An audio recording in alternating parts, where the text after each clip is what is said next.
question. And I decided I wanted to sit down. I just wanted one shot at the end. But they thought the same that I did. And you got it. So they weren't stupid. Just like they said, it's messed up. But there are reasons now just to take a lot of the medical evidence. Some of the ballistics. If there'd been a trial, a lot of it might have been thrown out the window, and that's why there couldn't be a trial. Well, they could have taken us. Okay. We just can't do that.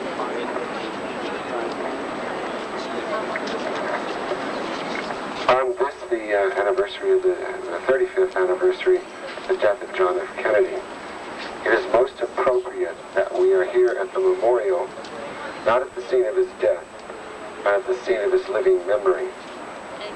Most of you know Beverly Oliver, one of our most treasured close friends. She will begin our memorial ceremony. Thank you.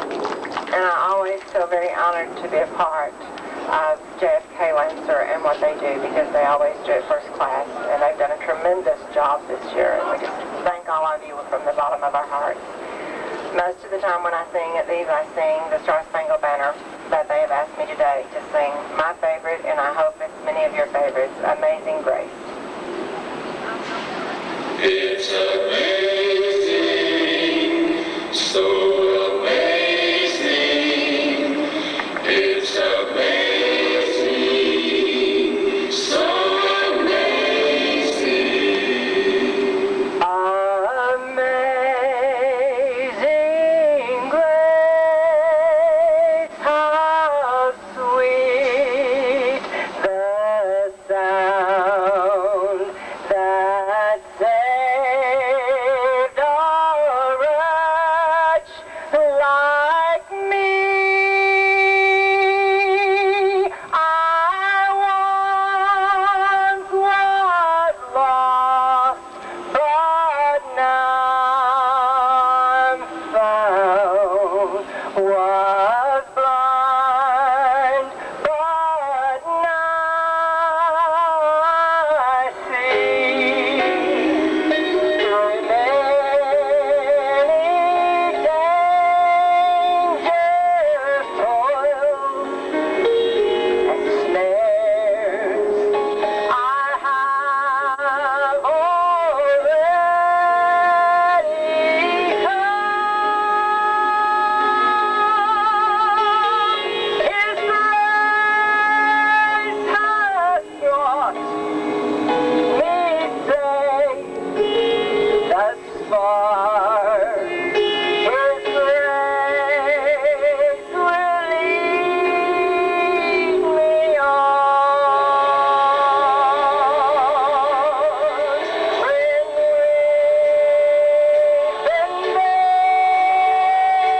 10,000 years, bright shining as the sun, we know that day to sing God's praise. And when we first begun, It's amazing, so amazing. It's amazing, so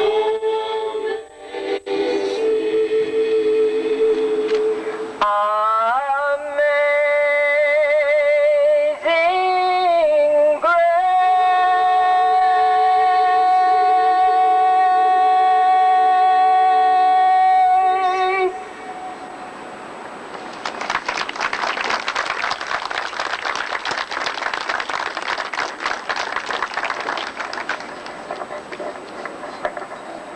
We have gathered here where the frightening sound of the gunfire could be heard to memorialize the 35th anniversary of the sacrifice of John F. Kennedy in Dallas.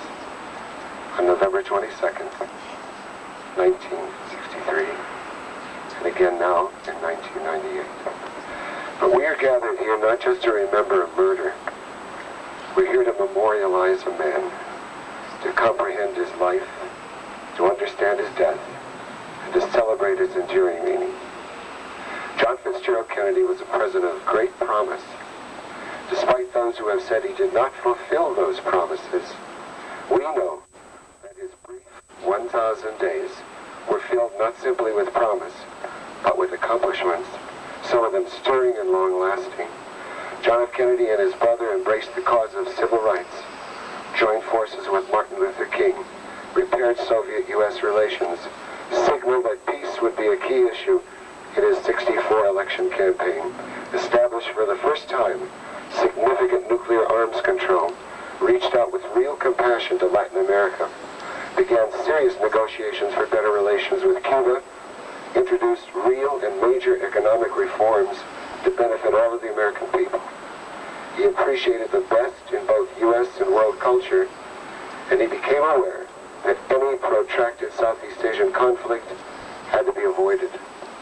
Until his death, JFK was examining fresh, new alternative ideas and fresh new options in the governance of the United States. But there were those who feared his future growth, and so he died on this day. But he will not have died in vain, if only because we have dedicated ourselves to the discovery of the truth about his death. We've come to understand how precious it is to preserve the memory of those we cherish and love, and whose life and death have not yet been fully and adequately explored. For that we have learned to value the truth in all of our history. We will settle for the truth and nothing less.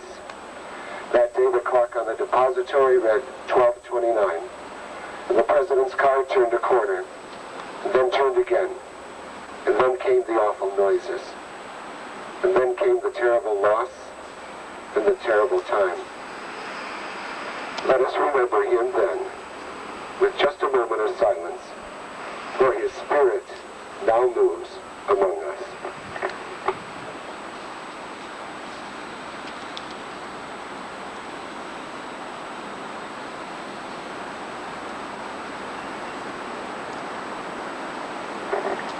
Thank you. Another very good friend, Roger Peterson.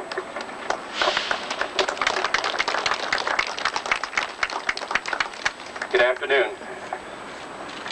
Why are we all here? After all, this was something that happened 35 years ago. Why? Because in every poll taken of the American public since 1964, a vast majority of Americans believe that the silliest conspiracy theory of all time is called the Warren Report. Just this week, a poll indicates that fully 73% of Americans believe that President Kennedy died as a result of a conspiracy. Only 18% believe Oswald did it alone. And when you reduce the Warren Report down to a one-on-one conversation, here's what the U.S. government told us in 1964. Americans, a lone nut with a poor self-image, decided to take out his frustrations, not on his dog, not on his neighbor, not on his wife, but the President of the United States who happened to be passing by his workplace that day.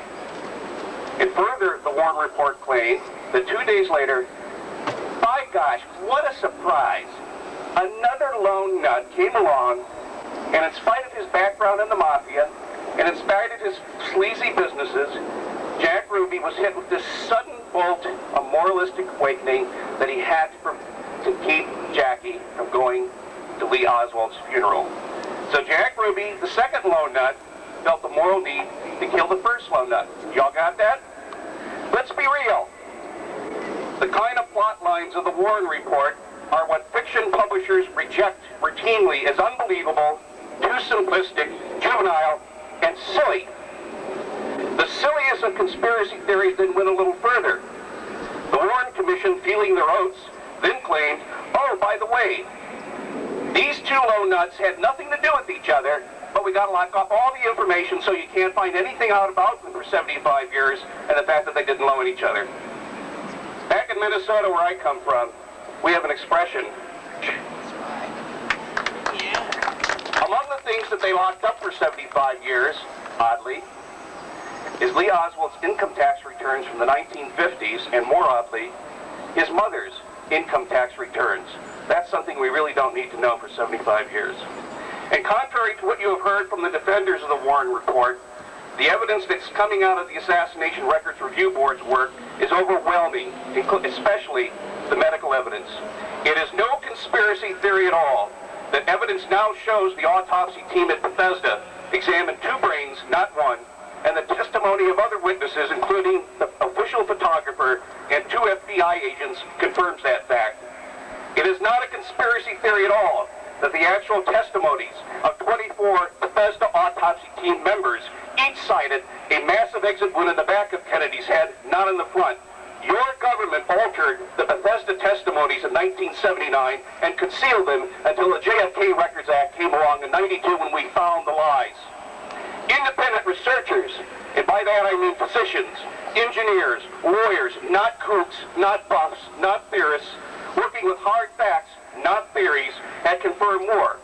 It's no conspiracy theory that Dr. David Mantic, a physicist and a radiologist, examined the x-rays of Kennedy's skull, and he is certain the x-rays were deliberately altered to show a 6.5 millimeter object that no one on the autopsy team ever saw, heard, or felt. It's no conspiracy at all that Dr. Randy Robertson, another radiologist, examined the skull fragments with the permission of the Kennedy family and concluded that Kennedy was hit twice in the head, almost simultaneously from the front and from the back. He's not a kook, he's a radiologist, that's an MD. While you have puzzled over this event and the silliness of the Warren Report, the truth about the Kennedy assassination has been a dirty little secret around Washington Beltway for many years. Why? Because the real story is in the cover-up of the assassination. For whatever reason, the government chose to do it. But we didn't believe their story then, and we don't believe it now. From 1963 until now, polls indicate Americans' confidence in the federal government has steadily declined. It happened right here in Dealey Plaza in 1963.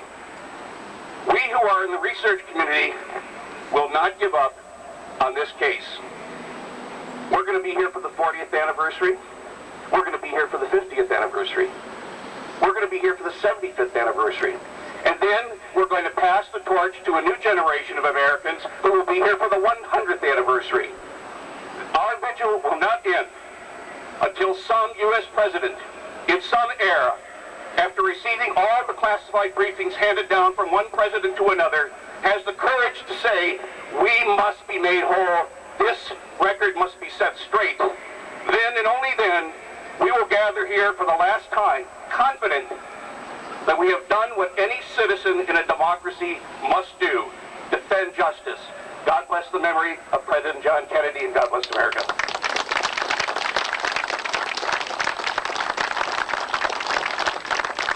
Thank you, Roger. Roger's one of the many people working toward the truth. Another friend of the truth who's just on the edge here is Gaetan Fonzi, one of the most remarkable investigators for the House Select Committee on Assassinations, who continues to establish the truth in the JFK assassination. Gaetan, would you come up, please?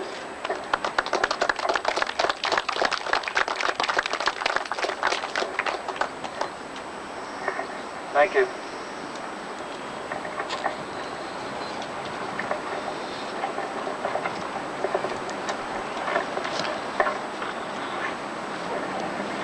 We are here today not only to commemorate the anniversary of the assassination of President John F. Kennedy. We are here today to observe the anniversary of the planting of a seed. That seed grew into a giant oak of distrust that now darkens our view of government. In the history of our nation, no other single event has had as much a stultifying impact on our personal and national political psyche. The murderers of John F. Kennedy killed more than a president. They killed something deep in the very soul of this country. The innocent, untarnished belief naive perhaps, but gloriously, constantly self-fulfilling, that we are free-willed possessors of our own destiny. We believe, again naively perhaps, but absolutely essential to our national sense of well-being, that we as individuals had control of the process that permits us to select our leaders. We were absolutely certain that we had control of who governed us and how we were governed. We took that as the bedrock of any democracy. Now, those of you who are here, those of you who have been making the pilgrimage for 35 years, know that the assassination of President Kennedy produced cracks of historic implications in that bedrock of democracy. The democratic process is wedded to the concept that those who govern must do so under the laws and restraints that we who have elected them to govern have imposed. That concept was abrogated by the conspirators who killed President Kennedy. And those of you who are here, those of you who have been making the pilgrimage for 35 years, either physically or spiritually, those of you in this select group not only believe there was a conspiracy, you know there was a conspiracy. Because while most Americans believe there was a conspiracy, they don't know it. They don't want to know it. Because knowing it poses a responsibility. It poses a demand for action. And you have chosen to demand that government conform to the democratic process. That those who are elected caretakers of our government, adhere to the law and give priority, absolute priority, to the rule of that law, without secret hearings, without secrecy agreements, without the secret agenda of men who think their patriotism is superior to the democratic process. The men who killed President Kennedy came from the same seed as the men who were arrogant enough to lead us into Vietnam, to commit the illegalities of funding the guerrilla wars in Latin America, construct the deceptions and concealment of human rights abuses in so-called battles for democracy around the world. Imagine human rights abuses in the name of democracy. How far have we come from that Orwellian path since the Kennedy assassination? How far have we come from the basic purity, the basic innocence of that concept of democracy embodied in our Constitution? Much too far, I'm afraid. We have been taken too far by those powers who were involved in or acquiesced to the conspiracy to murder President Kennedy. I believe that those of us who are here today, those of us who know there was a conspiracy, have more than a responsibility. We have a mission. That mission is to lead all those Americans who believe there was a conspiracy into knowing there was a conspiracy. We have a responsibility to lead them into their own individual study of the facts, into their own individual analysis in order to recognize that there is indeed overwhelming evidence of conspiracy, and lead them to not rely on the government or the media for their conclusions. Both have lied to the American people for too long. I firmly believe that the future of this country depends on the majority of Americans going beyond believing there was a conspiracy to knowing there was a conspiracy.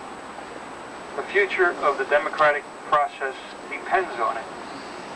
The future of our individual freedom demands it. Thank you.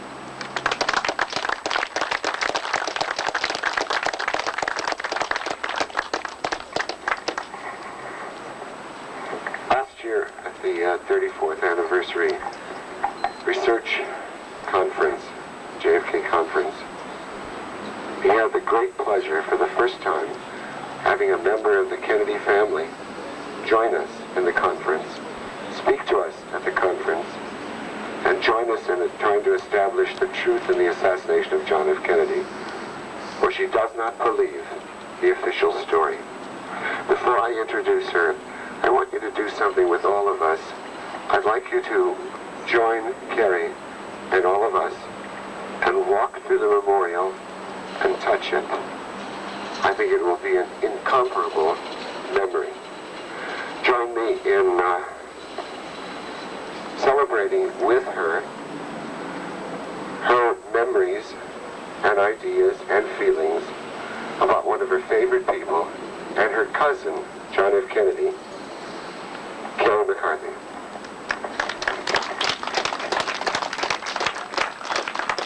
Thank you, George Michael, and thanks to all of you that are here today to remember Jack.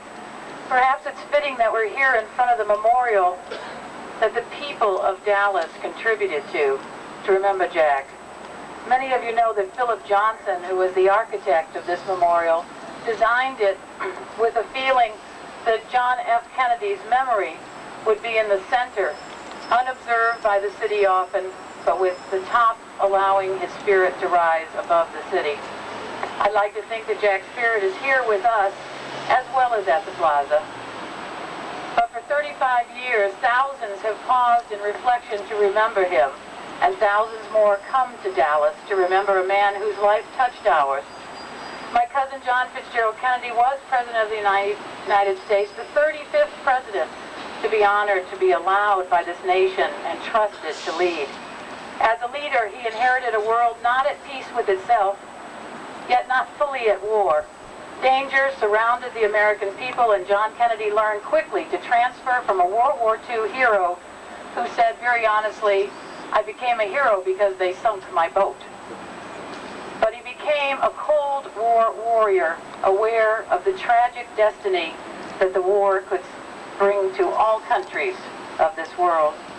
His determination to grasp his role tested his abilities, and John Kennedy liked nothing more than to be tested. For a man who did not always enjoy good health, he became a great believer in the mind. His appreciation of intelligence and his admiration for ideas gave him the chance to use words. His words challenged America in the 60s. He urged participation. He stressed public service, and he renewed our belief in ourselves. His administration signaled a new beginning, one filled with hope, and his goals became ours. Or perhaps ours were his all the way along. When he died 35 years ago, our world did change. His death was perhaps the death knell of innocence for this nation, for our land to question how this could happen. We mourned him, and we mourned what could have been, perhaps more importantly than the man himself. For those who admire JFK, his loss has left a void, a deep emptiness, a pain that is still felt. In my youth, Jack Kennedy was the cousin who defined my family's success in just 3 generations in this country. He was one of the golden giants of my mother's youth. He was the godchild and the nephew that my grandmother adored. He was, to me, in the world of a child, glamour and fame and power. I dreamed someday of growing up just enough to be able to someday truly know him, to talk to him, to have him as friend as well as relative. But of course, fate did not allow that for me. That luxury was not mine, nor was it to be for his children, or his other nieces and nephews and younger cousins. But I know him. I know John Fitzgerald Kennedy from those who loved him, through his family members, his friends, his fellow office holders, who have all shared with me. And that is what we all do when we come here this weekend. We share John Fitzgerald Kennedy with one another. Those memories and stories are like an inheritance I have been given by those who truly knew him. To each of you, I share those memories because your hope to have someday known John F. Kennedy was no less keen than mine when I was a child. He exists in your hearts as well as mine, and that's a gift that we share with him. In your admiration and your remembrance of him, you pay him the highest of compliments. A life remembered is a high reward, and Jack knew that. In your memories of Jack, he lives, and in his finest deeds he will be judged, for he was a very human man. He was aware of his faults, and he accepted them, not always gracefully, but he had many gifts, and he shared all of those with us. His love of life, his joy in his children, his joy and delight in his family radiated in his warmth and his smile, and his humor was self-effacing many times. He also had a wit that was quick and sharp, and he knew that it was a gift he could count on. He dreamed of a world that would be safe for generations, not just of his family, but generations of your family. He took responsibilities for mistakes that he made, and he relished his growth as a human being and as president. He once said to the family, "I can't believe I can do this. I hoped I could, and now I find I can." How wonderful if each of us in our life finds that we can when perhaps we thought we couldn't. His loss 35 years ago was not just a historic focal point that brings us together, but rather it was a shameful and cowardly murder, not worthy of a man whose ending deserved more, for he was a man who lifted us towards the stars. His strength demanded that we reach out towards technology and to one another. He urged us to cross racial barriers, past political angers, and to go way beyond bigotry of geography or economic standards. He reminded us that weaponry destroys and balanced reason can save. He did not fit the standard of liberal or conservative, even though many have tried to label him. He believed each matter, each issue demanded thought and justification. He believed in destiny and raced headlong towards his own.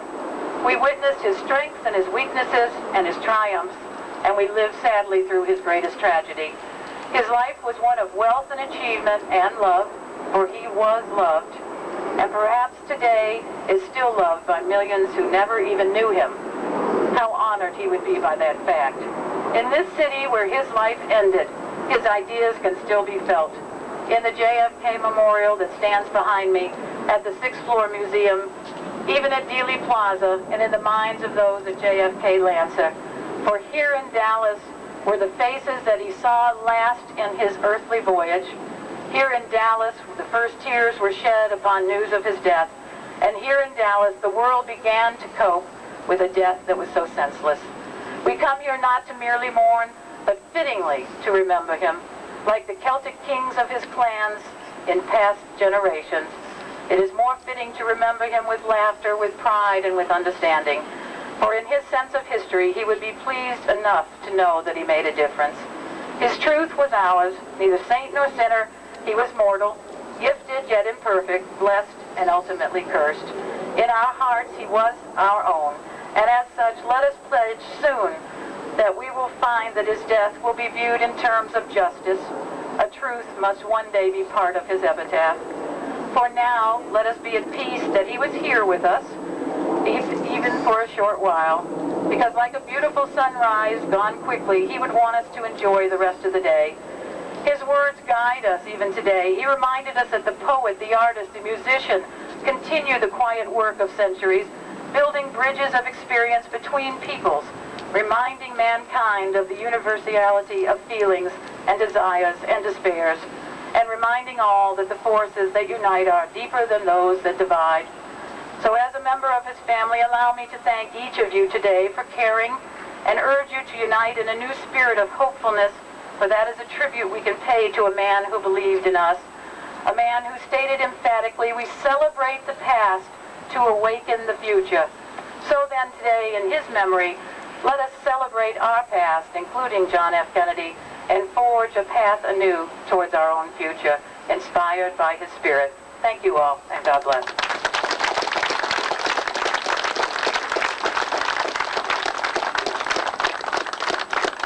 Thank you, Carrie. Let us join together now with Carrie and touch the living spirit, the living memory, John F. Kennedy.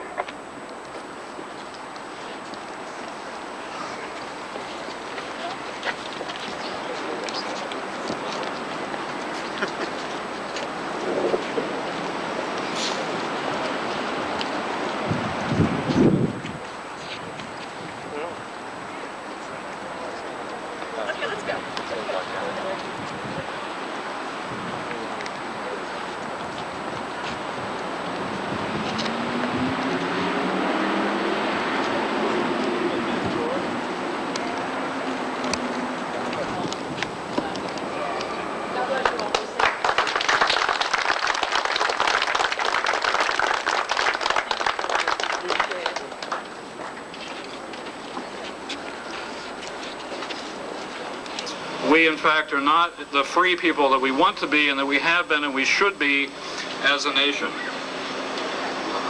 You know, it is a crime for a citizen of the United States to tell a lie to a federal investigator. That would be a crime. It is not a crime in this country for your government to lie to you.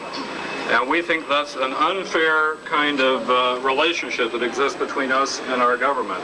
That if it's a crime for us to lie to our government, it should be a crime for our government to lie to us as well. And so it's in that spirit of investigation and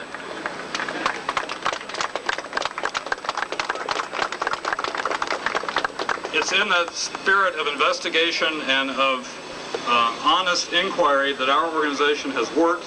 We worked very closely with the Federal Assassination Records Review Board to get materials out. They ran into an obstructive wall of secrecy at the federal agencies. They told us that they ran into a Cold War system of secrecy that refused to relent on the documents and information that are related to this event. And this was 30 years after the event, and a federal agency, a federal board that was set up by the Congress to try to get information released about what happened here today. And so we call on all of you to join us in our efforts. We think that great nations and civilizations cannot survive the kinds of doubt and turmoil that have been raised by the events that occurred here. If you study the history of great civilizations, you'll find that when they lost their way in terms of truth and in terms of their self-governance and their democracy and their republican institutions, then they began their decline and their ultimate collapse. And we do not want to be part of that type of effort for our country. We do not want decline and decay of our public institutions and our political system. We want to be part of a healthy revival of those democratic institutions and that democratic system. If you study the history of prior civilizations, you'll see this pattern very clearly. I think in many ways, and we believe that our nation has in fact suffered a decline in many of our public institutions and our democracy since 1963 and since these events. Today, a minority of our people even bother to vote. The largest turnout in an election in this country was in 1960, and it's been going down ever since 1960. These trends are very bad and they're very troubling, and so we ask you to join us in the effort that we have started to try to pursue the truth of these events, to try to pursue credibility and honesty and openness on behalf of our governmental institutions, and then by that effort to try to turn our nation in a direction, in a healthy direction, to build stronger democratic institutions, to build a stronger faith between the public and its government. And we think that that's essential, and we call on you as free citizens of this nation to join us in that effort. Now, I'm going to introduce to you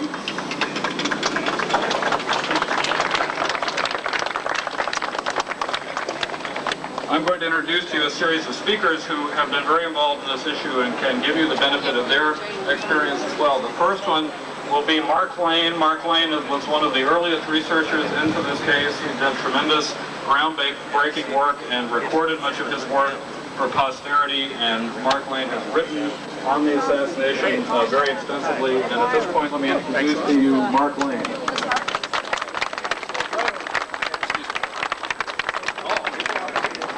I remember coming here almost 35 years ago, and there were no crowds on the grassy knoll, but now after all of these years, we'll literally have a museum over there on the 6th floor, which is a museum basically dedicated to a place where nothing happened.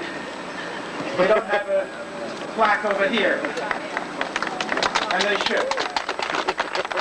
35 years ago, the fine newspaper in this city, the Dallas Morning News, published a full-page ad with the sarcastic heading, "Welcome to Dallas, Mr. President," and then went on to practically call him a communist and a traitor. That was the Dallas Morning News then. Today's Dallas Morning News is a different editorial.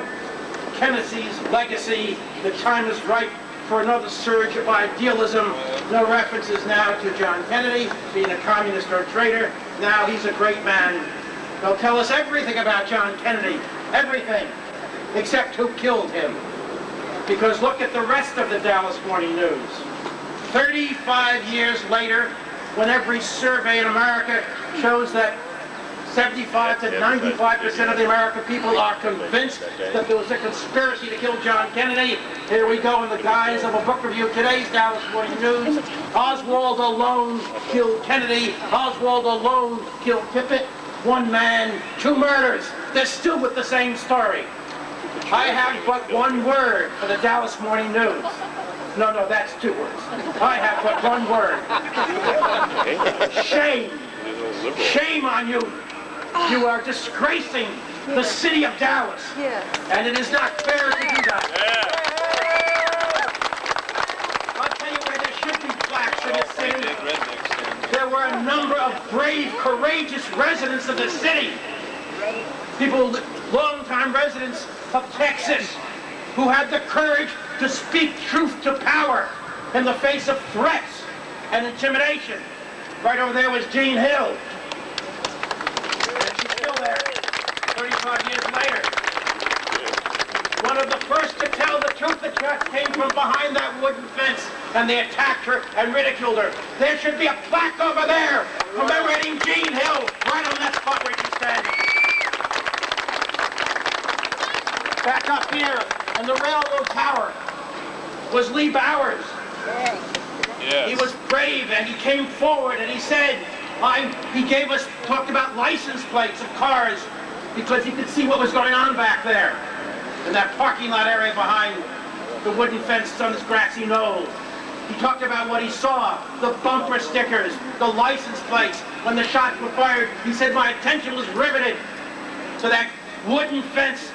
Something caught it, a patch of light, patch of smoke. Something caught my attention. And we interviewed him. All of these people we interviewed on the scene were telling us what had taken place, and he wanted to tell it to the Warren Commission, as so many of the witnesses did. From the time we interviewed him until the time that film was released, he had been killed. Up on that railroad bridge, S.M. Holland, R.C. Dodd, James Simmons, and the others who heard the shot looked directly at the wooden fence, and everyone said the same thing. I saw puffs of smoke coming over the wooden fence. When the first one told that to the lawyer for the Warren Commission, and they acted as if he was crazy, he said, well, you don't have to just ask me. Many of us were up there. Ask the others. That's all the information they needed. They never called anybody else to testify. The key eyewitnesses up on that railroad bridge.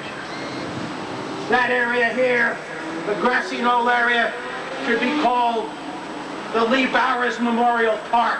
Yes. That railroad bridge should be the Holland, Dodd, Simmons Railroad Bridge. That's the kind of monument that should be erected to the people of this city and of the state who had the courage to come forward while the Dallas Morning News lied 35 years ago and continues to lie 35 years later.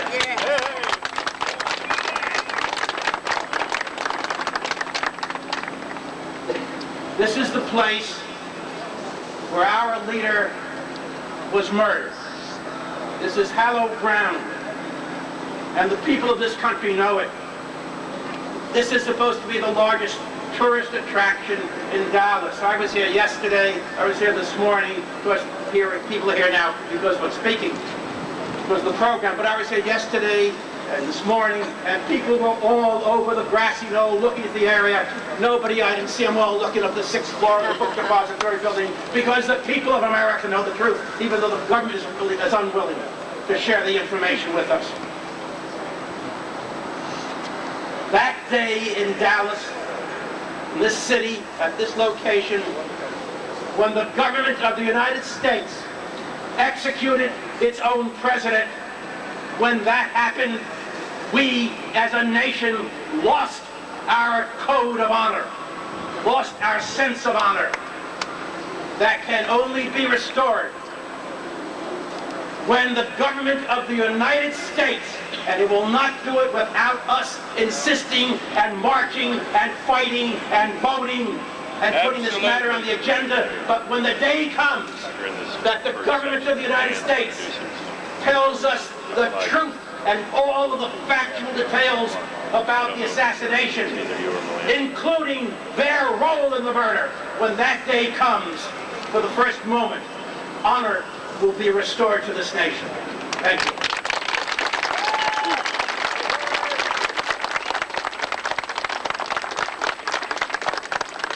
Our next speaker speaker is a member of the board of directors of our organization. He's a medical doctor from San Francisco, and he has researched this issue, and he has also written in the Journal of the American Medical Association and the Columbia Journalism Review. Dr. Gary Aquilar. It's always very embarrassing for me to follow a powerful speaker as Mark Lane, and I certainly can't hope to match neither his eloquence nor his command in his case. But what I can share with you is one of the things which those of you who follow the case in the mass media won't know about, and that is evidence that was discussed in the October 12, 1998 issue of Newsweek magazine, wherein Gerald Posner had an article describing the new evidence that there are autopsy photographs missing, and he cites one woman, Sandra K. Spencer, saying the autopsy photographs are missing. He quickly dismisses it because he says it looks like the Kennedy family had these autopsy photographs taken with the body all cleaned up so they could save those for posterity and bury the real autopsy photographs. Well, Sandra K. Spencer is one person out of 7 credible witnesses, and perhaps the least credible of all, to declare that autopsy photographs are missing. This is something you will not read in the Dallas Morning News. This is something you will not read in Time or Newsweek, but it's very clearly established. The Assassination Records Review Board's releases are very clear on the point that all 3 of the autopsy pathologists have described autopsy photographs that are missing. One of them defiantly stood shoulder to shoulder against the House Select Committee on Assassinations, which is supposed to tell us the truth about the Warren Commission's failings in 1978, and he told them over and over again, I took those photographs of the skull wound, I took the internal aspects of the skull wound, external aspects of the skull wound. This is Dr. Fink, the only forensic pathologist who was there. Not only did the House Select Committee on Assassinations not report that, the House Select Committee on Assassinations suppressed that from its public releases, from its report. It was never out into the public until the Assassination Records Review Board came along. There is enormous evidence in the forensics area, in the medical area alone, that indicates there was more than one assassin. But what is most shameful of all is the government's willingness in even subsequent examinations to lie about that evidence. Thank God there was Assassination Records Review Board. Thank God that they did do the work that they have done, because now we no longer have to rely on government-appointed authorities who examine the government to decide to tell us that we can trust the government's original conclusions. We know that we can't. We know that they have destroyed evidence, not only in the medical autopsy area, not only among photographs. We know that witnesses have been intimidated, and it is a shame that you will not read about that. There were no credible journalists who have touched the story. It's a story not unlike stories about crack cocaine. Those stories led to the downfall of Gary West. Then 2 volumes of Inspector General's CIA Inspector General Hitt's report come out admitting far more than Gary West had even alleged about the CIA's complicity in cocaine importation. And yet you won't read about that in the Dallas Morning News. You barely get a small column about it from the New York Times after they have wasted many, many column inches in defaming journalists who talk about the subject. I think that it is important that those of you who are here today continue to insist that your government is accountable to you, and that it not conduct its operations in secrecy, that it not deny you the evidence that it has collected in its investigations, and that it stand as accountable to them as it insists that we be accountable to it. And I'm thankful for all of you for being here today, and I hope that you will continue to work with us in every way that you can to help us force the government to be responsible and to come out into the future and really admit to us what the full truth is about the Kennedy assassination. Thank you.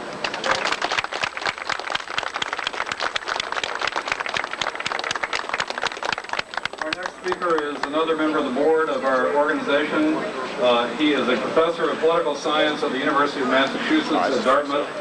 He is the author of 9 books and dozens of articles on the assassination.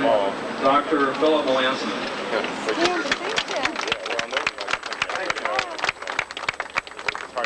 As we commemorate the 35th anniversary of this terrible political tragedy that so negatively affected our lives, our policies, our political systems, and later our faith in our own government, we should remind ourselves that the tragedy of President Kennedy's assassination has been compounded by a separate but related tragedy. The failure of our law enforcement institutions, the failure of our political institutions, and the failure of the media to effectively pursue and discover the truth of who killed President Kennedy and why. And until that happens, and it's never too late to find the truth if citizens demand it. Until that happens, the original tragedy will be compounded like a bad political debt into the next millennium, and our faith in our system will continue to erode. And I think also that the failure to come to grips with who killed President Kennedy and why has been related to the other assassinations in the 1960s. And that's why Martin Luther King's family is now begging the Justice Department to look for justice in that case. And you'll hear from Sirhan's lawyer in the Robert Kennedy case. Had we come to terms with what happened and admitted it and discovered it, our whole history of the 1960s must be different. And I refer to what the other speakers mentioned, that if the vast majority of us in the public believe that this case is an unsolved conspiracy, who are the minority in officialdom to deny us the truth and to cling to the lone assassin theory like it was an absolute religion in the face of overwhelming evidence to the contrary? Thank you.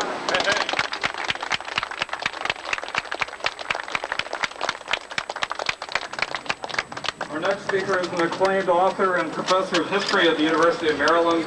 His books include JFK in Vietnam and Oswald and the CIA, Dr. John Newman.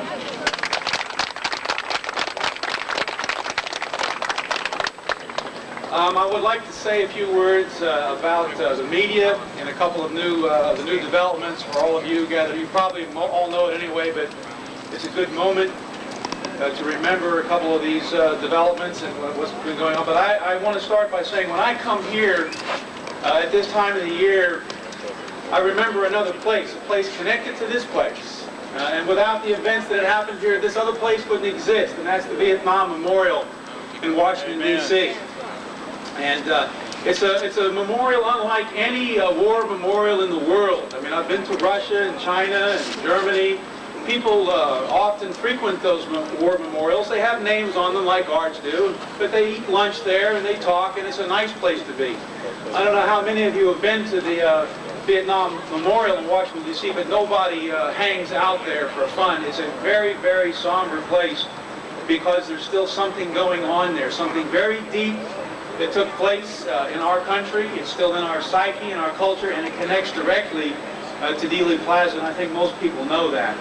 I'm not going to give a speech on the Vietnam War. I just want to say that I think it's clear now that John Kennedy was on his way pulling us out of Vietnam when he died, and the events here in Dealey Plaza catapulted this country into that devastating debacle called the Vietnam War. I only want to take a couple of minutes. There are other speakers. I'd like to just echo something Mark Lane was talking about earlier in the media, but I'd like to talk about the mainstream media just for a second. I just heard that CNN this morning said that for the first time in all these years that there were no events planned for Dealey Plaza on this day. So you are not here. This gathering does not exist. We just existed. Furthermore, the evening before last, none other than Dan Rather made an announcement, that major icon of network television, that the Review Board, you've been hearing about them today, had conducted this very large investigation. They looked at all these millions of pages of documents and had discovered that the lone nut hypothesis was true. And this they attributed to the Review Board himself, Judge Thunheim. Judge Thunheim was here in Dallas and refutes this story. And of course, all of you who follow the story know that the Review Board has taken no such position. But it never ceases to amaze me how the media can twist and turn and obfuscate and block this movement. This is a mass movement to find the truth. Let me just close by a couple of examples that are rolling out of these new files. And these are, I think, appropriate to remember because of what happened here in Dealey Plaza. I'm thinking in particular of a tape-recorded conversation between President Johnson and Senator Russell, one of the commissioners, where at great length, of course, they were able to save the situation and preserve the lone nut hypothesis with that wonderful, wonderful sine qua non of the lone nut hypothesis, CE 399, the super bullet. magic bullet. As you know, that crashed through broke 3 bones, made 7 holes, and did all that damage, and then came out pristine on a stretcher. But this newly released tape is very interesting because Senator Russell calls the president to explain to him what this theory is. That bullet did all these things, and at the end of it, you can hear him say distinctly, "And I don't believe a word of it." And then President Johnson says, "And I don't either." And I thought that was an appropriate thing to share with you just as an example of the types of things that are coming out of the files. Of course, there's the marginalia and the Warren report and the galley proofs of our esteemed President Ford, who moved the bullet hole up. And these are the types of things that are rolling forward in the documents. And of course, the mainstream media is not there to put them on page 1. Occasionally we are given note of these types of things, but they're passing in the night. But I'm heartened to see that by the turnout here today that with respect to the American people, this is not passing in the night. And I hope as we stand here today and think about these events and pass the torch to a younger generation, which we are doing, that our movement and our desire for the truth of this case continues on. Thank you very much.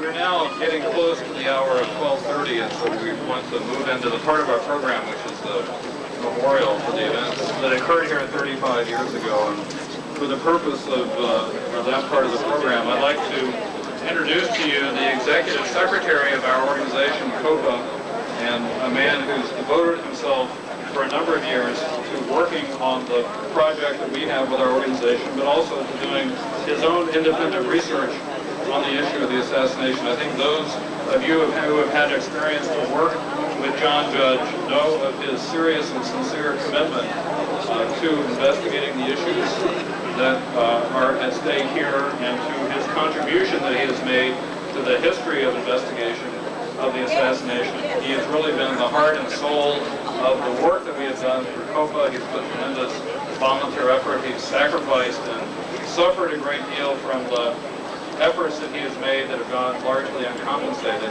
And so let me introduce to you the Executive Secretary of COPA, John Judd.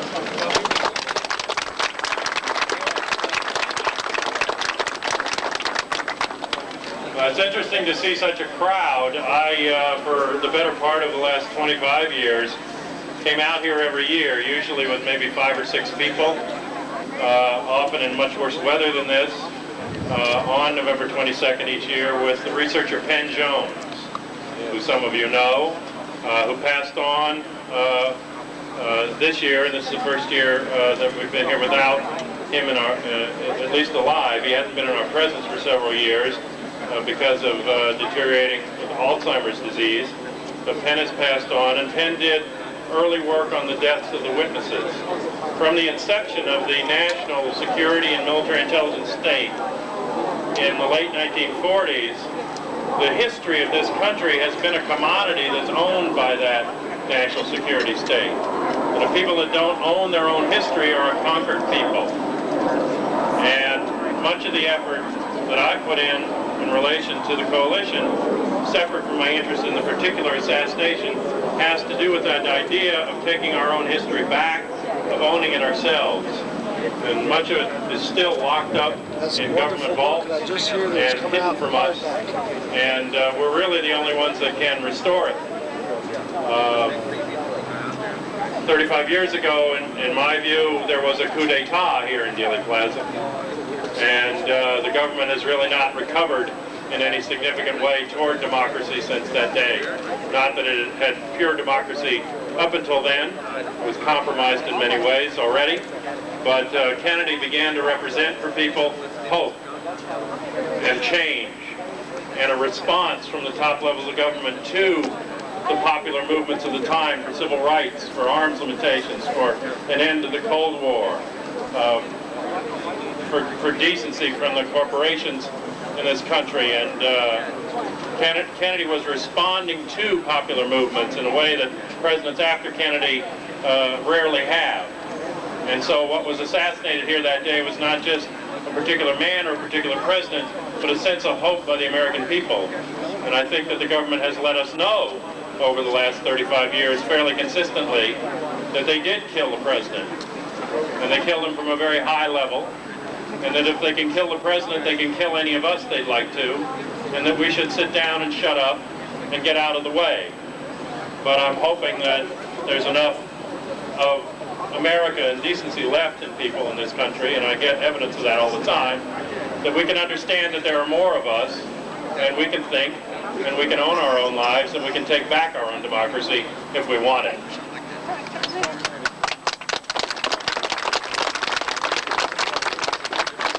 We'll do a moment of silence now. It's 12:30. 35 years ago, President Kennedy was assassinated here.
Thank you. Peter Dale Scott, one of the leading researchers in this case, couldn't be here with us this year. He sent an email last night, and he said two interesting things. He said that we've come into a new era, and one of the major tasks ahead of us right now is to focus on getting the 600 to 750,000 pages of government documents that are still locked up on the Martin Luther King assassination. The other thing he said that was interesting is he cited a federal statute that makes it illegal for a citizen in this country to lie to the government. And he suggested a similar statute be passed that would make it illegal for the government to lie to its people.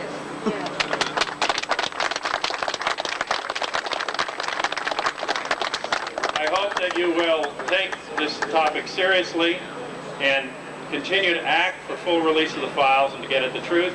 And you're welcome to join us starting again at 1:30 for the remainder of the agenda at our national meeting just down Houston Street here at the Amtrak station. At the south end of the station upstairs on the second floor, we have additional people speaking about the assassination, and we have a panel about what's to be done in the future.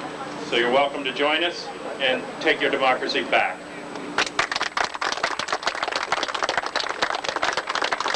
Thank you, John. We have a series of other speakers until 1 p.m.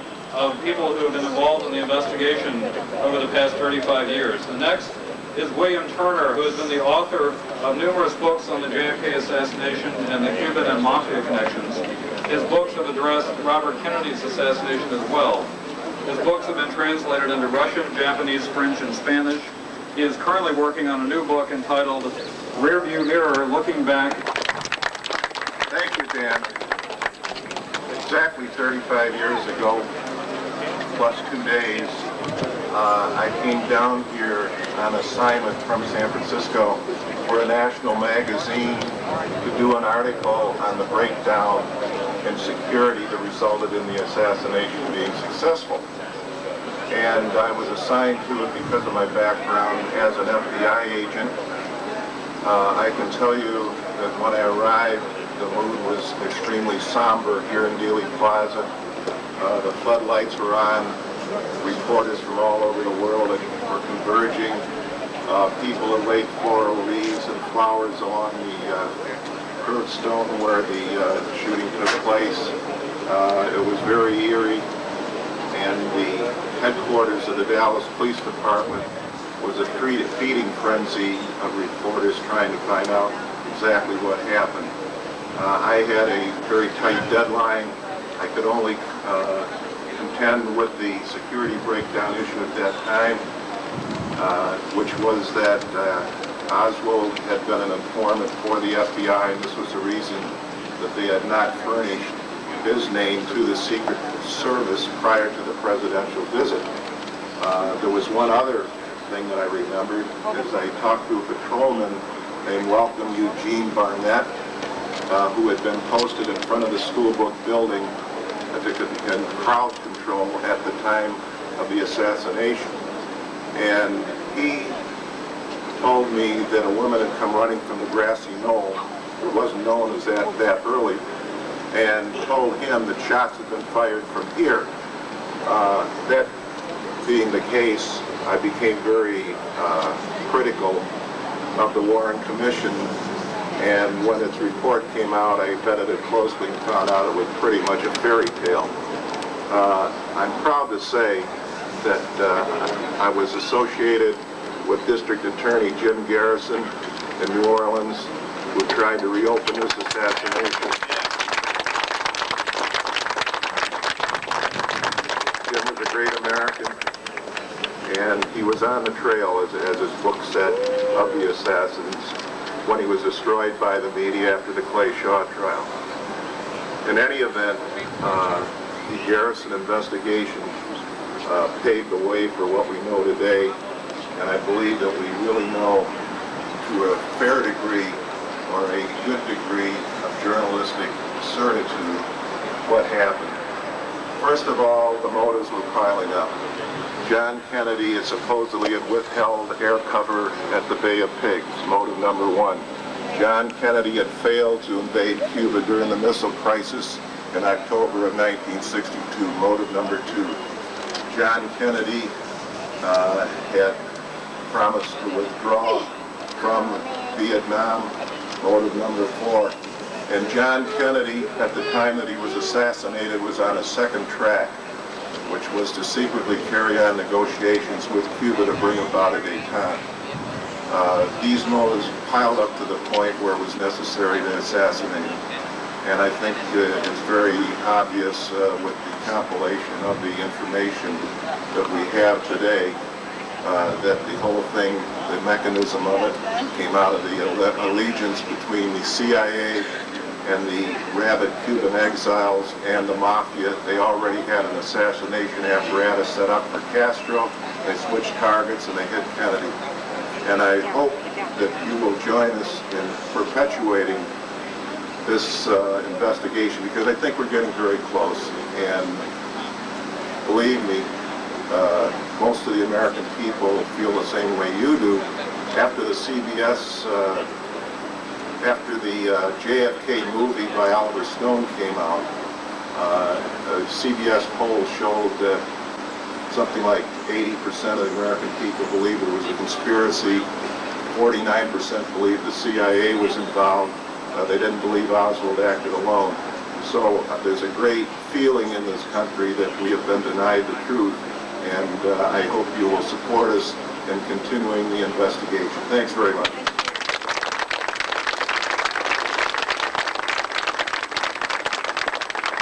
Our next speaker is Hal Verb, who has been a longtime researcher of the assassination of JFK. He has produced television programs, articles, and books on the subject. He is considered part of the first generation of assassination critics, and he comes to us from California. Hal Verb, Hal.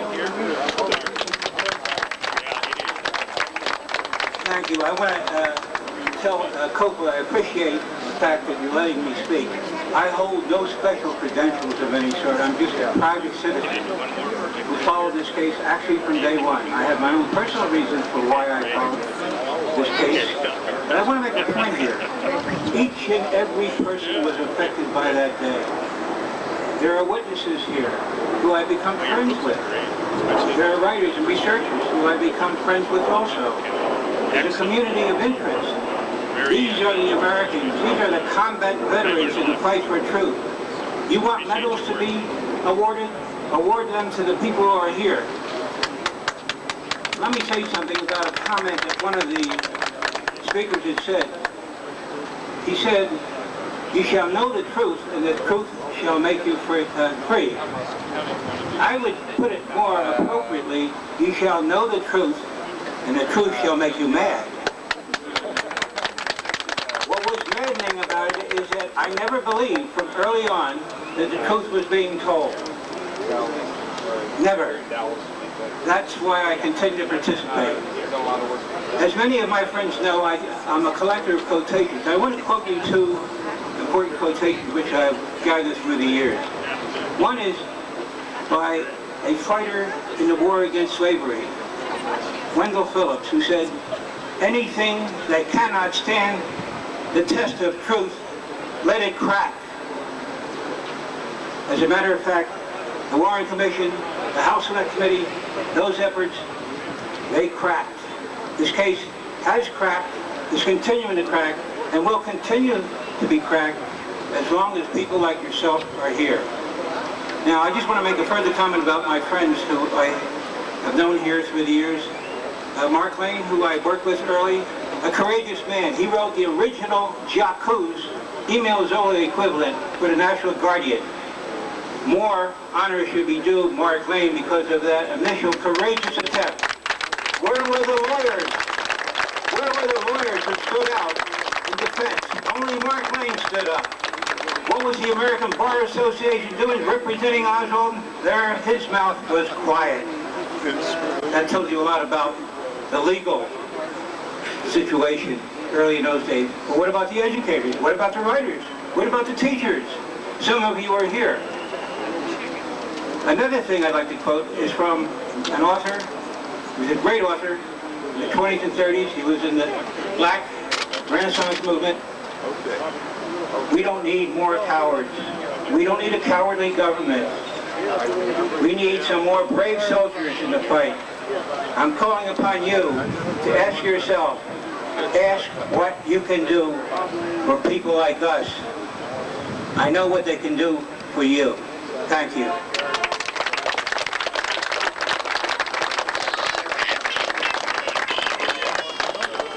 Our next speaker is a local Dallas area researcher, and his name is Russ McLean. I introduce him to you now. Thank you. November 22nd, 1963. We were young that day, and we still believed in fairy tales, at least until 12:30. We gather here today to remember a time that was, to recall the memory of a man we chose to follow his manship. I'm 37 years old now. For me, November 22nd, 1963 reminds me of the Don Henley hit, The End of the Innocents. For it was oh so much more than a man that died that day in the streets of Dallas. For a lot of us, it was the death of our hopes and of our ideas. Being a husband and father, I am reminded every day of the miracle and the fragility of life. The need to make each moment count, for we might not get another. From this moment forward, let us strive to, as Robert Kennedy once said, make gentle the light of this world in whatever endeavors we may pursue. We don't have to agree on everything.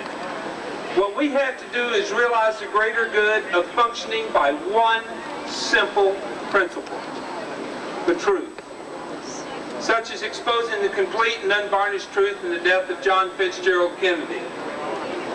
This is a debt owed to 3 people more than anyone else I know. 2 are famous, 1 is not. 2 stood on a cold Washington street one day, the young daughter clutching her mother's hand, the young son celebrating his 3rd birthday, saluting his fallen father's casket as it passed. The other is my son, Andrew John. Why do I mention my son? He is but a small part of the literally millions and millions of children who will one day inherit the country you and I have created for them. What do we tell them? Do we look them in the eye and say we did our best? Words like truth, honor, and justice still mean what they should? Or do we look past them into the distance and say we didn't try hard enough? You have to look out for yourself. You're on your own. No one else matters. Would like to speak with us today on the issue of the assassination of Robert Kennedy, Lawrence Teeter.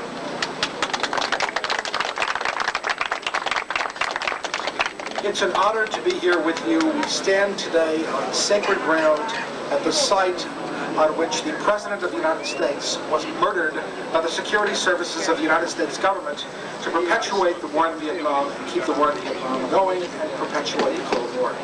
In 1968, Senator Robert Kennedy announced his candidacy for the presidency. His specific central campaign promise was that if elected President of the United States, he would pull U.S. forces out of Vietnam. When he won the California primary on June 4th, 1968, his nomination to the presidential candidacy of the Democratic Party was virtually assured. So was his election to the presidency. That night, June 5th, 1968, Robert Kennedy was killed. That put a stop to the capacity of the anti-war and civil rights forces of the United States to install or elect as president someone who would stop that war.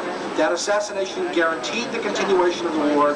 It guaranteed the election of Richard Nixon. It gave us everything that followed. I represent Sirhan Sirhan, the seventh victim of the conspiracy to murder Senator Robert Kennedy.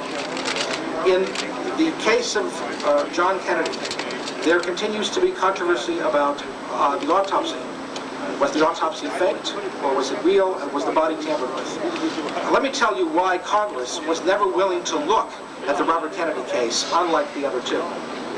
In the Robert Kennedy case, for one thing, there's an autopsy report which exonerates Sirhan, implicates someone else, and establishes conclusively a conspiracy, which means it blows away the official explanation. That autopsy report establishes that Sirhan was out of position and out of range and could not possibly have shot Robert Kennedy. That autopsy report was withheld from the defense for months until it was too late for the defense to use it in Sirhan's defense at the time of his trial.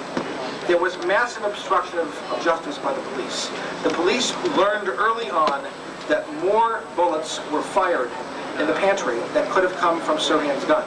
They learned this within 24 hours of the assassination, no later. Yet they continued to maintain, as they continue to maintain to this day, that only one person committed this crime, that only one gun was involved. We were able to establish that 4 guns were used, at least 4 guns were involved in this case. 3 of them have been destroyed. The 4th gun at the archives, we don't think is Sirhan's gun. We were able to establish that every single bullet introduced into evidence in Sirhan's trial was a faked, fabricated, forged bullet. We were able to establish that the police put together a comparison photomicrograph purporting to show a match between the Sirhan test bullet and the bullet removed from Senator Kennedy's neck, and that those bullets actually used in that photograph were faked victim bullets. They matched 2 faked victim bullets to fabricate against a case against Sirhan. We're able to establish that the Los Angeles Police Department seized the only photographs taken of the assassination, and that 2,410 photographs were incinerated in a hospital incinerator by the LAPD in August of '68, within less than 3 months of the assassination. We're able to establish that the police test-fired multiple guns in the case and extracted bullets from multiple guns, test bullets, as though they recovered multiple guns in the case. They never, at the crime scene, they never acknowledged this. The second gun that they test-fired was, in fact, a gun that was in police custody before the assassination, which circumstantially implicates the LAPD not only in obstruction of justice, not only in a cover-up, but in the assassination of Senator Kennedy himself. What happened to that gun? It was destroyed in July, next month after the assassination. We were able to establish that in all probability, Sirhan wasn't even conscious of what was happening at the time that this crime was committed. The top expert in hypnosis in the United States, Dr. Herbert Spiegel, who teaches at Columbia University, has given us a declaration, which is now on file with the Supreme Court of the state of California, establishing that in all probability, Sirhan was acting, was unconscious at the time of the assassination, and was acting in accordance with hypnotic programming administered before the assassination. We have massive evidence to prove all of this. I would say that there are disturbing similarities between all of these crimes, all of the 3 major assassinations of the 60s. In each case, the victim opposed the war in Vietnam and stood as an opponent who could create real problems for the military's desire to continue the war in Vietnam. In each case, the government has covered up a massive conspiracy. In each case, they've clung stubbornly to an official explanation of a lone assassin. In each case, the officially designated perpetrator is somebody who is portrayed as having atrocious views. In each case, in all probability, the fall guy, and there was a fall guy in each case, was led around by the nose, was not culpable, was not knowledgeable of any conspiracy, and was maneuvered into positions without his having any advanced knowledge of what was happening. These cases are all similar. You know about vandalization of the crime scene here in Dallas because you know about the destruction of the freeway sign, the windshield, and the alteration of pavement. But do you know that the LAPD vandalized the crime scene in the Robert Kennedy case, removed the door frame containing extra bullets, and then secretly destroyed this door frame and ceiling panels after the trial, right after the trial, pursuant to an illegally issued, secretly administered court order that was handed out without the knowledge of the defense counsel. The similarities between these crimes are amazing. We have currently pending before the Supreme Court of the State of California a petition for writ of habeas corpus designed to obtain an evidentiary hearing at a new trial. Our work is heavily dependent upon the brilliant, pioneering research of Rosalind Mangan, the researcher, and the support of the Sirhan family, especially Adele Sirhan. We hope to get some justice in this case. Ours is the only surviving assassinations case to date. Lee Harvey Oswald was killed with the connivance of the Dallas Police Department. James Earl Ray was denied medical attention and died. The only living so-called assassin of the three major assassinations, therefore the only currently open case in a legal sense, is this case, the Robert Kennedy assassination case. There are definite relations between all these cases. We commend all of you for your research, for your support, for your interest in these cases, and applaud you for your efforts. Thank you for coming.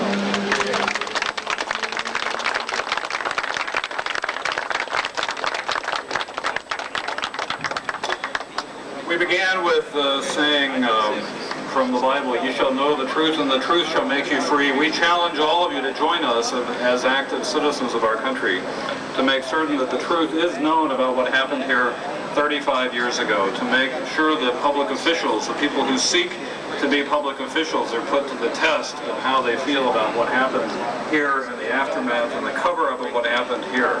Because truly we will not be free unless we know the truth of the events that happened here.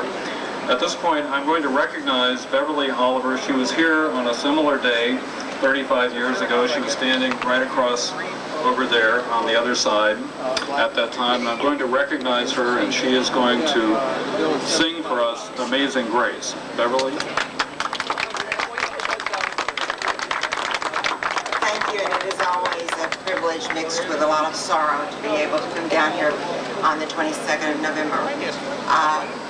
But while I sing Amazing Grace, I just want to say one brief word, and that is to thank all the researchers, all the people whose lives have actually been endangered because of the research that they're doing, and just thank them all for the grace that they have in their lives that keeps them going.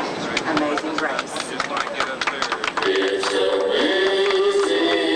amazing, so amazing, it's amazing, so amazing.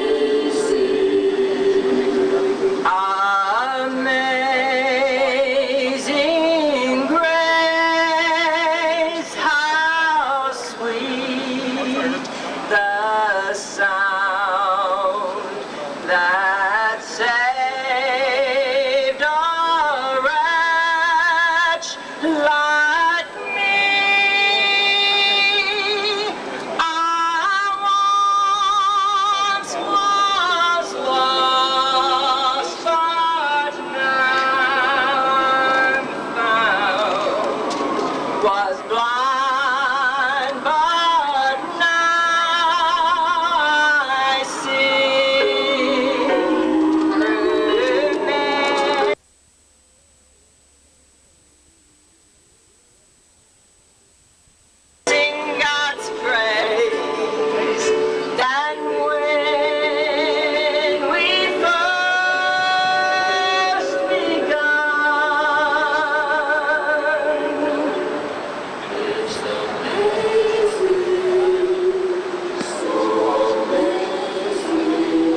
This ends our program of the COPA conference. We are going to resume at 1:30 p.m.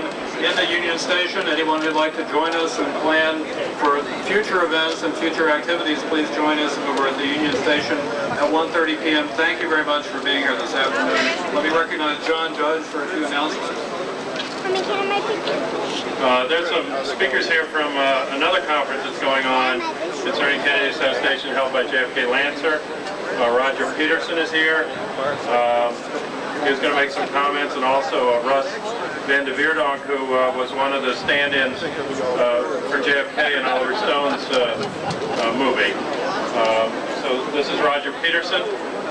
He does public relations work in California. He had a very good article about the current research on the assassination in American History magazine.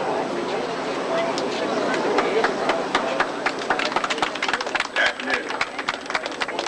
We're all still here. And it's been an hour. Why is it that we're all still here? Given that something happened here as long as 35 years ago. The reason is because every poll taken of the American people since 1964, the vast majority of Americans believe that the silliest conspiracy theory of all time is called the Warren Report. Just this week, a poll indicates that fully 73% of all Americans believe that President Kennedy died as a result of a conspiracy. Only 18% believe that Oswald did it alone. And when you reduce the Warren Report down to a conversation, Say hello to you. Wish you were here. This is Mr. Summers, who's here. And Smith, wish you were here. Wish you a lot of health. Thank you. Robert? Oh, yeah, well, heck. Yeah, get on there. Robert Johnson, long-time researcher. Wish you were here, sir. Thank you. You hadn't missed a year yet, have you? Not yet. I don't think so. I ain't one I've been down to. I'm glad to hear. Glad you have. Oh, yeah. Glad to see you also. I just thank everybody for being here.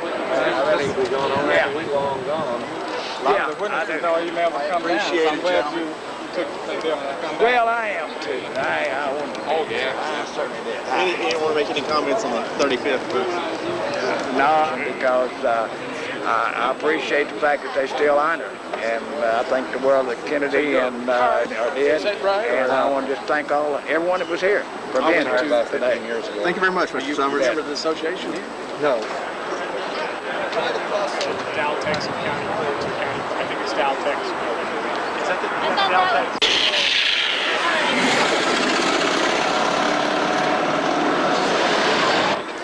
Isn't that ironic?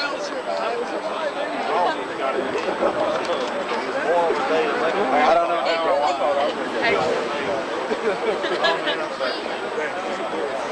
Are you getting your write down? Oh, did you write down? Well, thanks for calling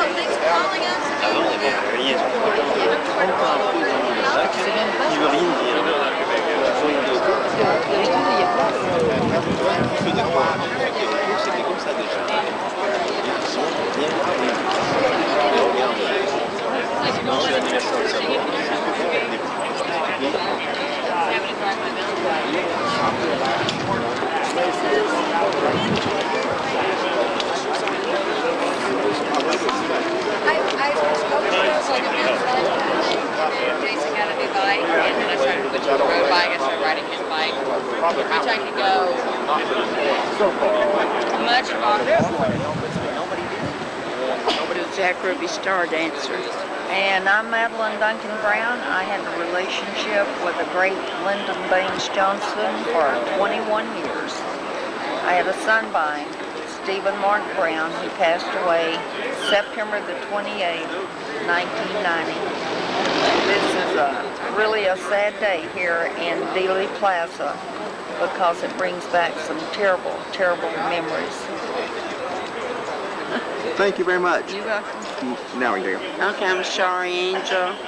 Oswald, Lee Harvey Oswald was in the carousel. My husband, the comedian Wally Weston, knocked him out for calling him a communist. And he definitely, you can ask Beverly Oliver, she'll tell you the same thing. So Lee Harvey Oswald was definitely in the carousel Yes, club he was. prior to the assassination of John Kennedy. Oh, yeah. Thank you very much.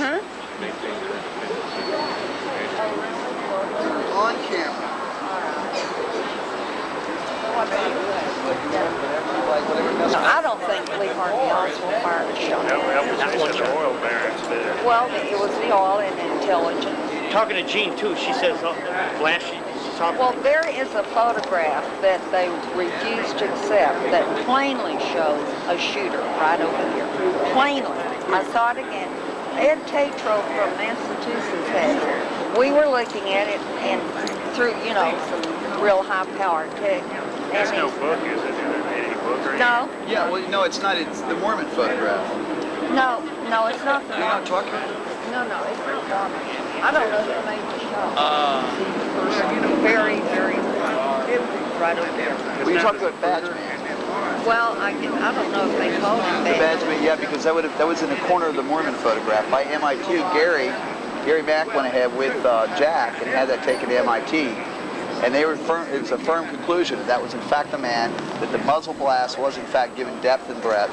However, National Enquirer magazine got in on this and totally discredited the credibility of the researchers. So Gary still has a photograph, but that's what's shown. Well, Ed Tatro from Quincy, Massachusetts has one, and I looked at it. There is no mistake. Who was it? Mark Lane?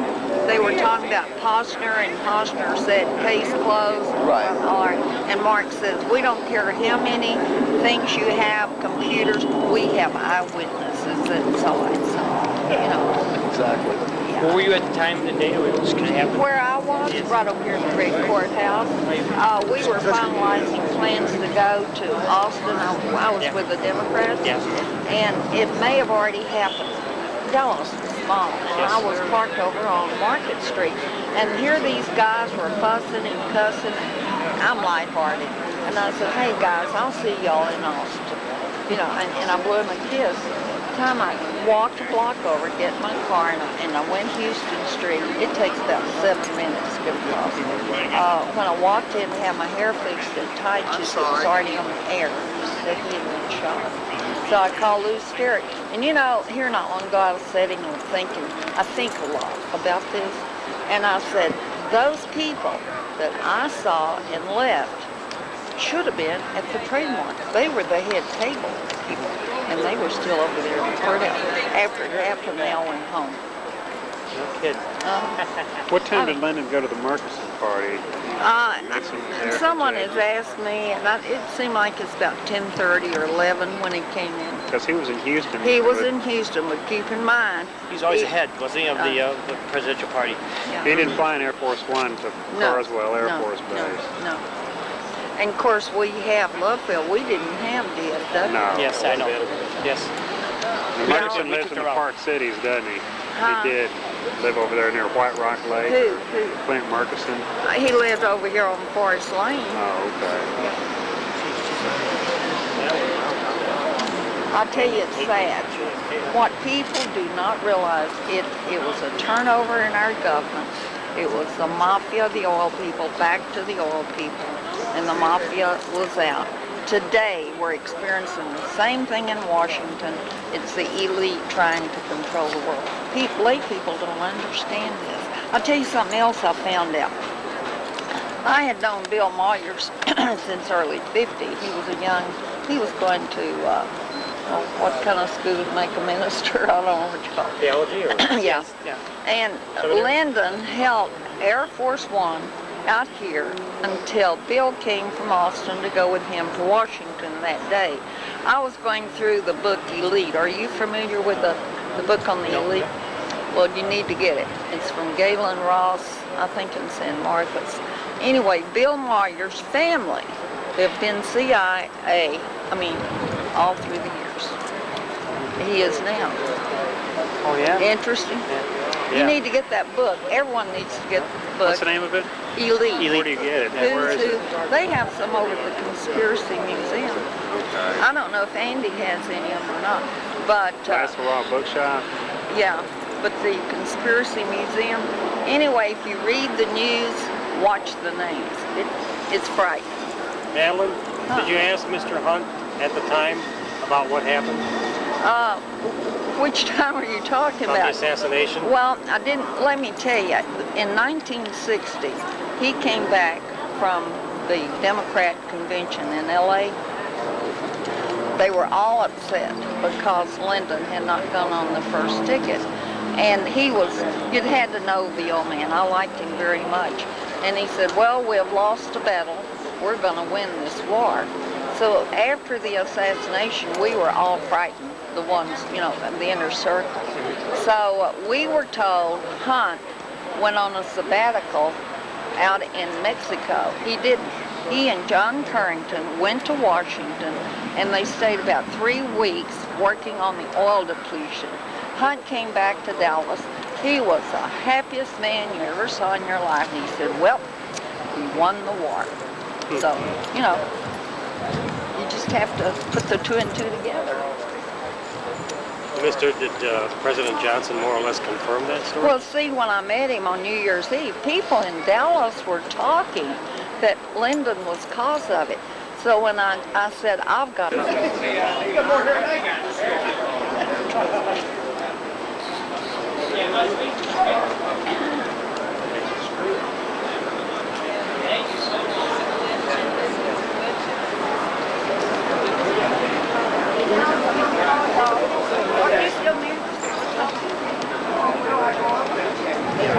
I'm glad you made it to the 35th. Well, I'm happy I made it through the 35th also, not because of his death, but because I'm still alive myself. Well, good. All right, now where were you standing when... I was right across the street over there on the Gracie Knoll. You were... Oh. Oh. Yeah. No, you come down here. I've been down here a lot. Well, I don't come from there. I'm in Los Angeles. Yeah, I come and down. And this is Doug Horn, who's on the review board. How are you? Doug, I'm happy to meet you. Nice to meet you. I've seen you interviewed on the Nova show, I think. Yeah, and Jack Anderson. Can you tell us that story? Well, yeah. About who you ran into over here? Well, I can't tell you who, but I can tell you the person that stopped me, you know, and then when I did tell them about it later on, they said we didn't have no FBI man or local police, you know. I thought detective, because he was dressed, and like a detective would dress, you know, hat, coat, tie. And they said, we didn't have one in that vicinity. I said, well, okay, you didn't have one. That's what I saw. I don't care. You know, and the man had a gun with him. You said, yeah. And they said they didn't have one, like I was going to argue about it, you know. Tell us your whole thing. When you were standing over there, right? I was right over there, and then after the motorcade got by and everything, and when it all happened, after the second shot was when I hit the ground there, and I'm sitting there on that Zapruder film looking. You are in the Zapruder film? Yes, he is. Yeah, right. You're the there. guy that hits the ground? Yeah, he is. Yeah, and I'm trying to, what I'm trying to do. With your arms? Yeah, I'm trying to still stay over in that car because I know I saw him, his head get hit, you know. And I'm still trying to see what happens over in the car itself. And, but the reason I hit the ground also is because a motorbike cop come off his bike there and looking in my direction. I thought he was going to start shooting someone in that direction. And then after the motorcade went and everything, I come right over here, and that's when I encountered this guy. Right about where? This guy? Up here, you know, or up here. And what did he do? This area right here? Yeah. What did he do? And he had what? Well, he had a gun under his coat, and they later on asked me what kind of gun it was. It's covered up, and I had even described the barrel. You know, it was like a automatic would look. You know, we got a bottom part to it. I don't know much about guns. And they said, well, can you tell him was it a machine gun? Well, I said, all I saw was that barrel. But what did he want? He wanted to tell you something? No, he told me not to go up, us not to come up here any further. We could get shot or killed. Oh, I see. In other words, he said you could get shot or killed. Stopped us, and then I... From coming up here? Yeah. And then I went on back over there to the post office where I come from to start with. So I wasn't going to argue with him, didn't need to anyhow. Wasn't no point in it. So he had a gun under a coat? Yeah. That he showed it to you deliberately? He didn't show it to me. I just saw it there because when he stopped me... He had it all drawn already? You just knew he had some kind of authority. That's all. You accept it when someone tells you that. You saw the end of his authority, the tip of it. You run over and they say, I'll tell you not to come up here and further. You can get shot. So when you hit the dirt, where did you, at that moment, where did you think it came from? At the moment you hit the dirt? When I hit the dirt, I really didn't think about where it come from. I just believed it was more than one shooter because I heard Conley say they're going to kill us all. That was a power suggestion. Then I heard Jackie Kennedy say, oh, God, no, you know. And you just, again, there, you thought it was. A lot of people were shooting. When you hear they're going to, you know. How fast was the car going? It come to a momentary stop there. Right there? Yeah. It came to momentarily, yeah, not long. That's what the Newmans told us again last night. Just instant. Yeah. Really? Oh, it was the truth. You remember seeing them with their little boys over here? Well, later I saw the Later. pictures. You know, I didn't. You didn't see anybody then. You were focused on what you were doing. Yeah. You didn't see anybody then. You just heard. Came to a momentary stop. Yeah. Absolutely. And yeah, I know the new ones, and what they said is true at any story I've heard any of. You recall seeing any debris come from the head in any direction? Well, I saw kind of like the explosion. Yeah, it was bad side. Yeah, I did. And that's when I heard Jack Kennedy, I guess, say, "Oh my God, no." Toward the front or the rear, or do you remember? Well, I can't. I mean, the explosion, the direction. Did you see the guys on the radio in the front, or see anything in the front of the car? No, I don't know that I thought anything about where it come from. I don't think you got time to think that. Personally, I didn't. And it just sounded like it seemed like it's a horrible event there. I saw his head just like explode, that's all. And hell, I guess you just got fearful then about that. Did you see the guy climb on the back of the car? I saw the guy, yeah, the Secret Service man. I thought that he would come and run and jumping on that car to cover him up, you know. But I understand from reading later on, he slipped on the pedal on the back of that car. So yeah, I was at. Okay, so then you got up and walked over here. Yeah, after all the cars. And that's when you encountered a man with the coat and said, "You better not come up here." Yeah, you get shot or get killed. Well, no, that's what yeah, he said shot or killed. One of them words. I don't remember which. Well, it meant the same in a suit, like a guy a man in a suit, or just a guy in a sport jacket, or was? No, he was in a regular suit, just like this guy, with a tie and everything. What did he have over the gun? A towel? Just a raincoat. A raincoat. A raincoat. Okay. Hell, he wouldn't have. Okay, no worries. Piece of clothing. So how come I would really been suspicious. How come you could see the gun if he has a raincoat over it? Because I was direct at him. It was just in a barrel. It was just exposed. That's all. I mean, this barrel you could see in that thing. I got you. It wasn't. No, it wasn't visible to anybody. Interesting. Yeah. Well, thank you. When did you tell the story for the first time? Well, I told that part after I went to the sheriff's department the next day and told him about the 3 Mexicans I'd seen over there. And then later on someone theorized it might be Cubans, you know, stuff like that. And then when the Secret Service came out, and they said, well, we'll investigate that story. And then about, several weeks later, they come and said, we didn't have a FBI man there, and the police didn't have a detective there. And I said, okay. And then went, all right. Okay, you did it, but somebody did. Do you have a business card today? No, I did have some. I gave them all away. Could you I'm sorry. Would you write down your thing for me, so I put you in my database? Yeah. I'm the guy that wrote Best Evidence, but I'll send you a little letter, and you know. Okay. You want my phone number, or you want my... Dad, wherever he is. There he is. Not a Unitarian, but let's give him some credit. Some of my best friends are Unitarians. Hi, Art. Is this live? Is the sound on too? It's live. Doggone, it's live. My name's John Molanphy, and we're all out here trying to educate the public and give them some information on a ongoing problem we have, and that's the place called the School of the Americas. And that's in Fort Benning, Georgia.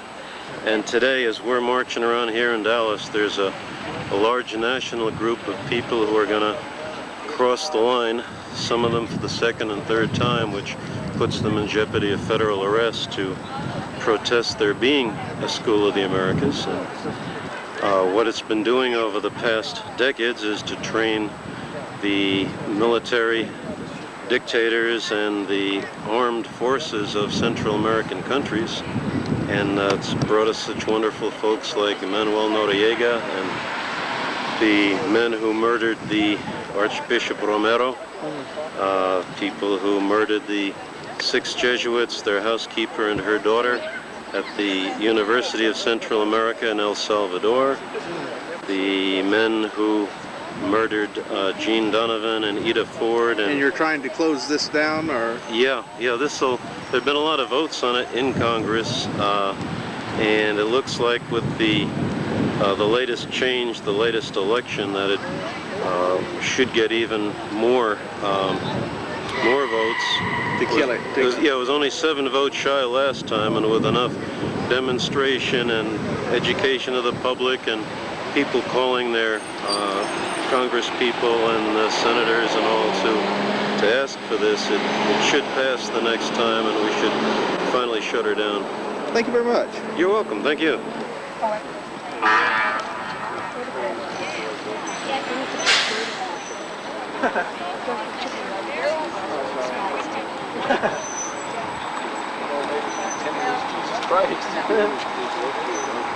Sorry to cry, but I'm just so upset.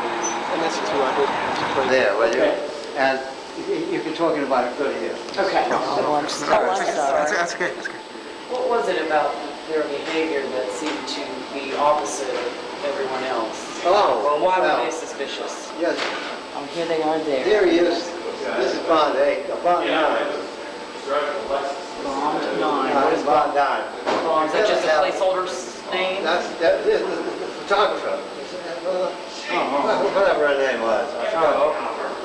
This shows him looking this way. But I think, God, there's one of them that shows him looking the other way. In other words, I think what happens here is that he's beginning to turn and he walks up away. He doesn't go this way. He walks that way, goes away from it. And of course the accomplice, where the hell is he? Up there? There's the accomplice. He goes down and goes under the underpass. He gets picked up by somebody in a car. And the guy had parked in the railroad yards. Drive right down with everybody else, pick him up and take him off to the hospital. Find John Perkins. That's what I think happened. But the man who appeared as the umbrella man before the House Select Committee on Assassination, that was not the... Louis Witt. That was not Louis Witt. Louis Witt was the guy that appeared before the House Select Committee. Louis Witt is See, there's Umbrella Man. Louis Witt's an unfortunate human being, but I'm sure he's being paid well. Oh, you don't believe he was the umbrella man? He had to say that he was... He had to say that... He said, well, I guess that's me.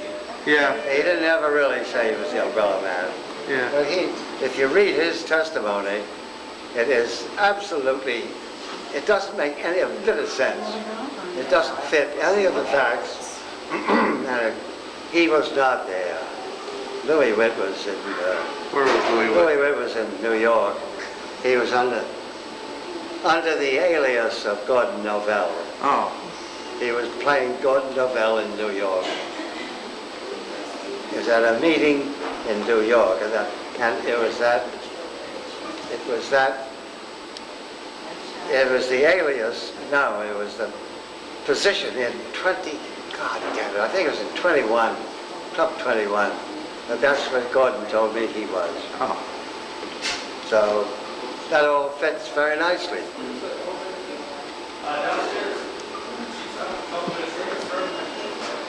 But Louis Witt was no more in Dallas on the assassination day than you or I. He was in New York. Oh. Y'all want to see the film? This is Gordon. Huh? Novell's Novell is an umbrella man, and he gave me an alibi saying he was in New York. Oh. And it took me a hell of a long time to figure out that, okay, it was Louis Witt that was in New York using the name Gordon Novell. But Louis Witt never let anybody talk to him. Oh. Someday we'd have to talk to Louis Witt. That would be something we could, God damn it, make it Where does he live? right in Dallas, for crying out loud. Disgusting. Having him so close and having it.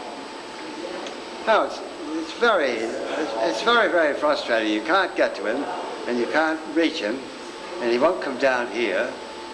And I should think, give him immunity, that's what we'd have to do. Who the hell's going to bother to give Louis Witt immunity? Just worth the pound of blowing to hell. Sorry. Bloody CIA. I'll start it now. Ah, it's disgusting. Disgusting. That whole story is just a very neat story. And the CIA must laugh over it every once in a while. How they fooled everybody. And they're so smart.